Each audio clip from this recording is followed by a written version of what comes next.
Infiltrate, anticipate, and capture. That is what the game that we're going to look at today promises me. Also, it's an abstract game that's set in Roman times. Now, I'm a fan of abstract games and I like things with a Roman theme. Will I like today's game? Let's take a look at it and find out. Today, I'm going to take a look at Capere. It's time for another Dice Tower review with Robert Geistlinger. So here we're taking a look at Capere. This is an abstract game for 2 to 4 players. And I do say 2 to 4, but really it's an abstract game for 2 players with a 4-player variant using these stones over here. And one thing you do notice, the game does come with these stones, and these are actually made out of stone. Now the game itself is rather simple to play. What you're going to do on your turn is you're going to draw a card. Now the rulebook says to pull the cards from the bag, and there's a bag included, but I'm not completely sure if that is a translation problem or the actual rules. Either way, I've played it both ways, both just drawing from a stack and having in the bag where I can actually reach in the middle of the stack. But so we're going to draw a card, and what we're trying to do is get our stones either to our opponent's side, so if we get over to here, or if at any point we can surround an opponent's piece, either like that or like, say like this, then we're going to score a point at the end. And I'll explain that once we get through a turn here. So in this case, we got 2 swords. So if we draw 2 swords, we immediately get to spend 2 movements. So I could spend either one forward and another one forward, or I can move one forward too. You can move any direction except diagonally. So that would be my turn.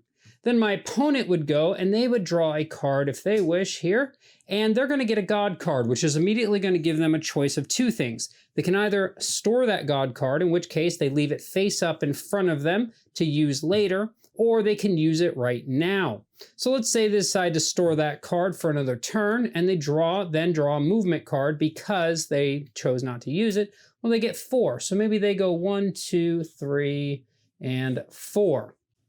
We'll discard that. We'll come back over to the white player here. They draw a movement card, so they move maybe this one this way, or actually we'll go this way.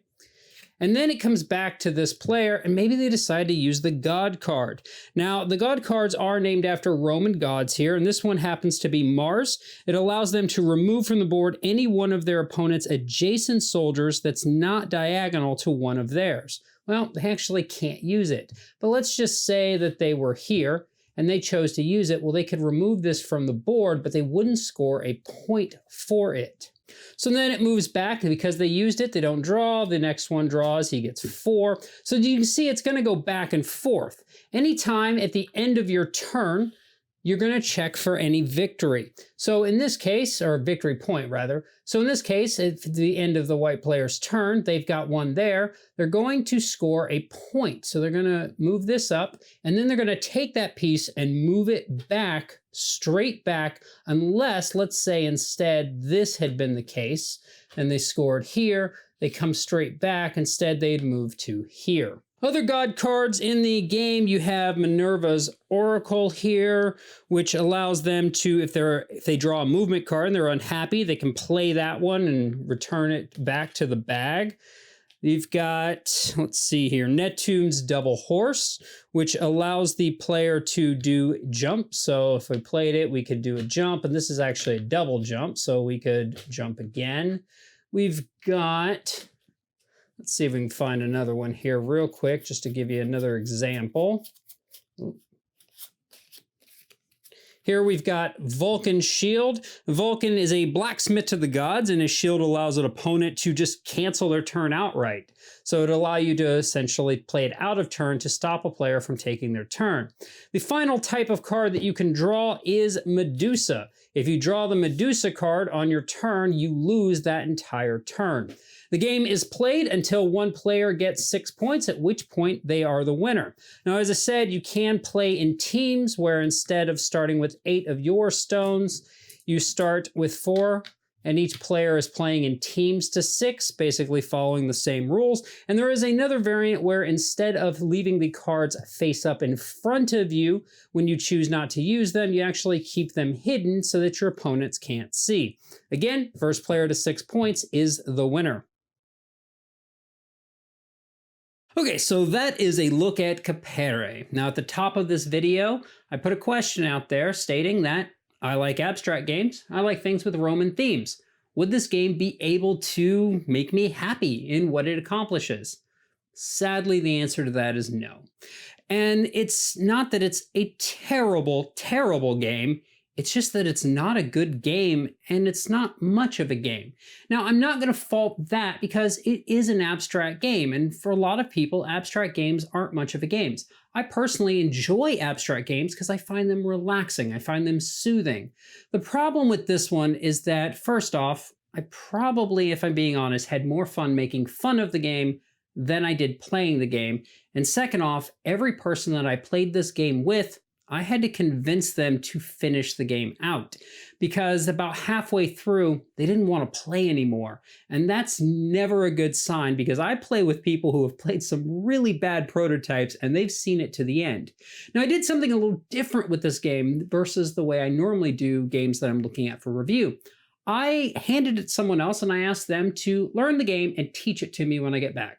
So I stepped out, they learned the game, and I came back and they taught it to me. And during the process of them teaching it to me, you could see the look in my face as I'm going, is that really this whole game? Okay, well, we can play it anyway. Let's see how this works out. So let's look at what's wrong with the game. Let's look at that deck of cards because that really is the structural problem with this game. So if we're looking at the sword cards, you have 1 through 4. And so essentially that's a D4, right? Because I'm just using it to move. I draw a card. If it has 1, I get to move 1. If it has 2, I move 2, etc. Now, yes, I can spread that out and I can move backwards and forwards and sideways. But at the end of the day, it's a D4. Okay, so why not just have a D4? Well, because there are God cards in there.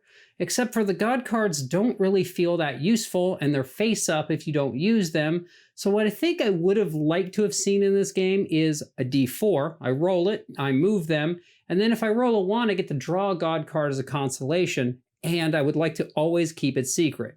Just as a note, never play the game with the open cards. That completely takes any sort of intrigue out of this game, which for me is kind of important in a Roman style game, is to have that intrigue. So is this game for anyone? Well, I'm not really sure because I can think of a bunch of games. Onitama comes to mind right away that does this sort of abstract thing so much better. Now, this game is a little older, but I don't think that really should be used to merit it, to give it a justification. This game just doesn't have legs to stand on. Graphically, it's pretty dull, but again, I'm not holding that against it. I do really, as I said, like those stones in the game. Those are really nice. I'm going to use them for something else. But overall, this game is going to be a hard pass for me. I'm absolutely not going to keep it intact. I'm not going to get rid of it either because I want to use the stones. I'm not sure who this is for. Maybe if you don't play a lot of games, you just want something light. But at the end of the day, there's just not enough meat on this to justify having it in your collection. Maybe there is someone out there who saw this and thought it's something they would like. One other thing that really bothered me, and I think this might just be the time it came out, is the Medusa, thus causing you to lose a turn. But either way, I hope that you've enjoyed watching this and it's helped you decide if the game is or isn't for you. And I look forward to seeing you folks next time. Thanks so much for watching the Dice Tower videos. Find more great videos and reviews as well as our top-rated audio podcast at Dicetower.com. You can also find other great shows at Dicetowernetwork.com. I'm Eric Summerer, and you've been watching The Dice Tower.